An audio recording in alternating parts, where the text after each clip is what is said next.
আন্তর্জাতিক ক্রিকেট কাউন্সিলের সঙ্গে রুদ্ধদ্বার বৈঠক বিসিবি ও ক্রীড়া মন্ত্রণালয়ের। বিশ্বকাপ খেলতে ভারত না যেতে অনড় বোর্ড, দ্রুতই সিদ্ধান্ত জানাবে আইসিসি। চট্টগ্রামকে হারিয়ে টেবিলের শীর্ষস্থান আরও মজবুত করল রাজশাহী। বিপিএল থেকে ঢাকা ক্যাপিটালসকে বিদায় করে শেষ দল হিসেবে প্লে অফে রংপুর রাইডার্স। বোলিং নিয়ে কিংবদন্তি ওয়াকার ইউনুসের টিপস পেলেন নাহিদ রানা। গতির সঙ্গে আপোষ না করার পরামর্শ। বিশ্বকাপ দলে জায়গা না পেলেও আক্ষেপ নেই পেসারের।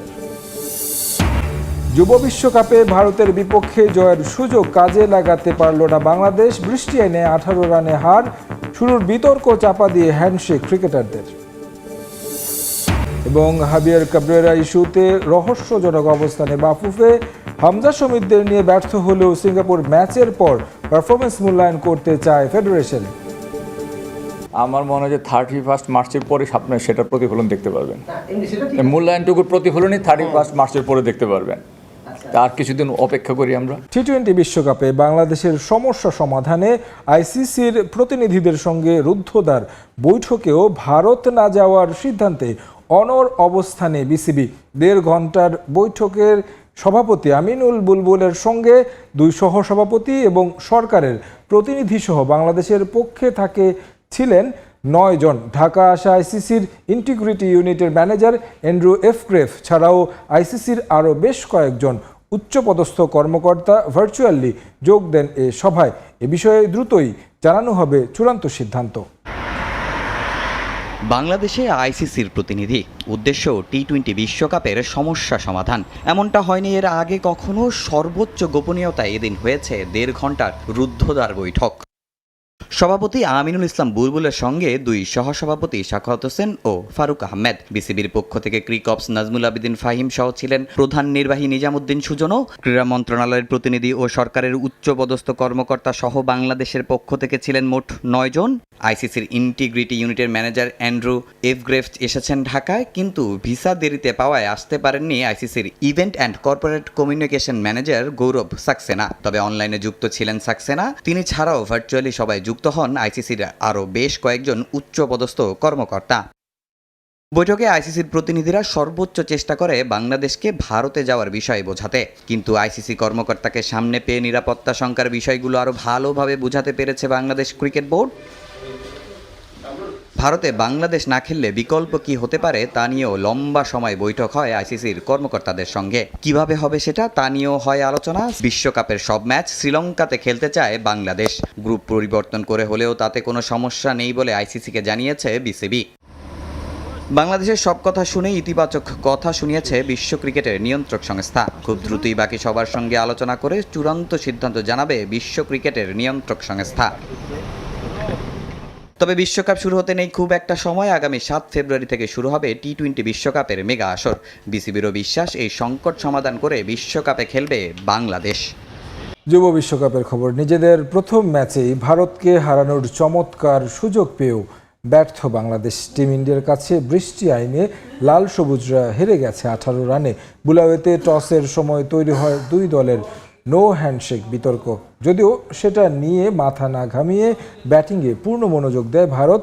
ওপেনিংয়ে জুটিতে ব্যর্থতার পরিচয় দেন অধিনায়ক আয়ুষ মাত্রে। দলীয় 12 রানে ভারতের ব্যাক টু ব্যাক 2 উইকেট তুলে নেন বাংলাদেশ।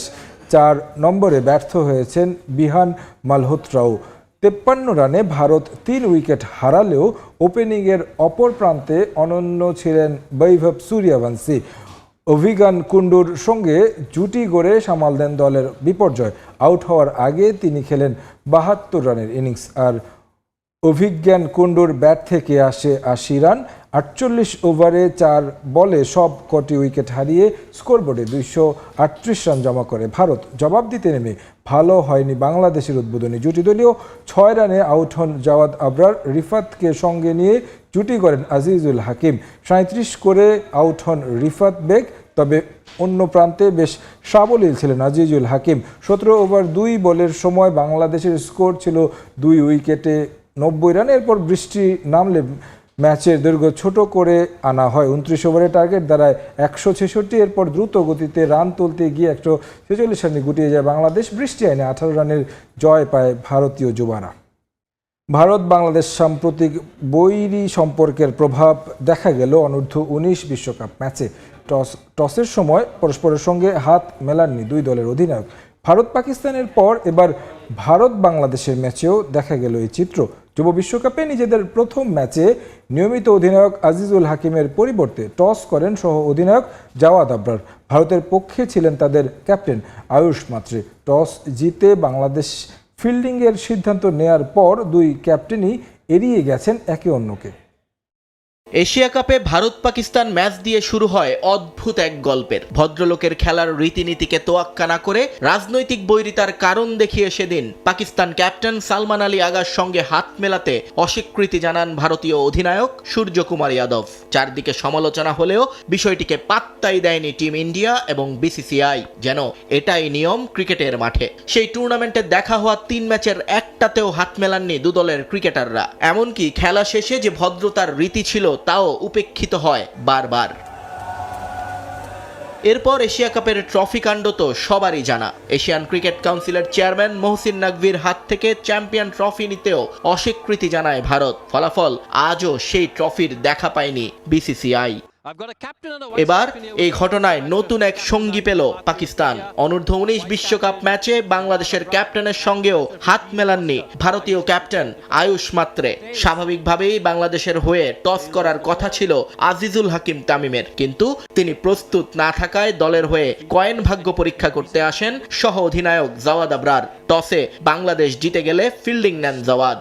কিন্তু এরপর রীতি মোতাবেক দুই ক্যাপ্টেন হাত মেলানোর কথা থাকলেও দুজনেই এড়িয়ে গেছেন দুজনকে। তবে ঠিক কার সিদ্ধান্তে বুলাওয়ের কুইন্স স্পোর্টস ক্লাব মাঠে এমনটা হলো জানা যায়নি বিষয়টা।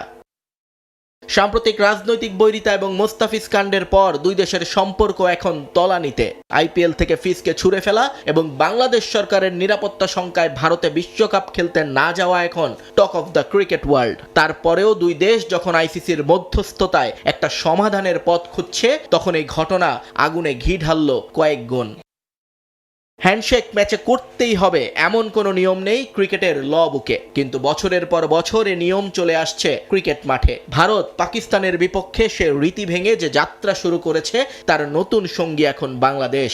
দুই বোর্ডের সম্পর্কের টানাপোড়েন এখন চলে এলো 22 গজে। এবার দেখার পালা এই ঘটনার রেশ কত দূর যায়।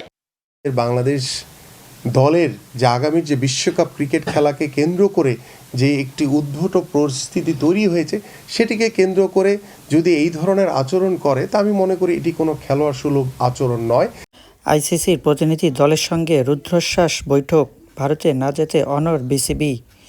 বিকল্প ভেন্যু শ্রীলঙ্কায় খেলার চিন্তাভাবনা।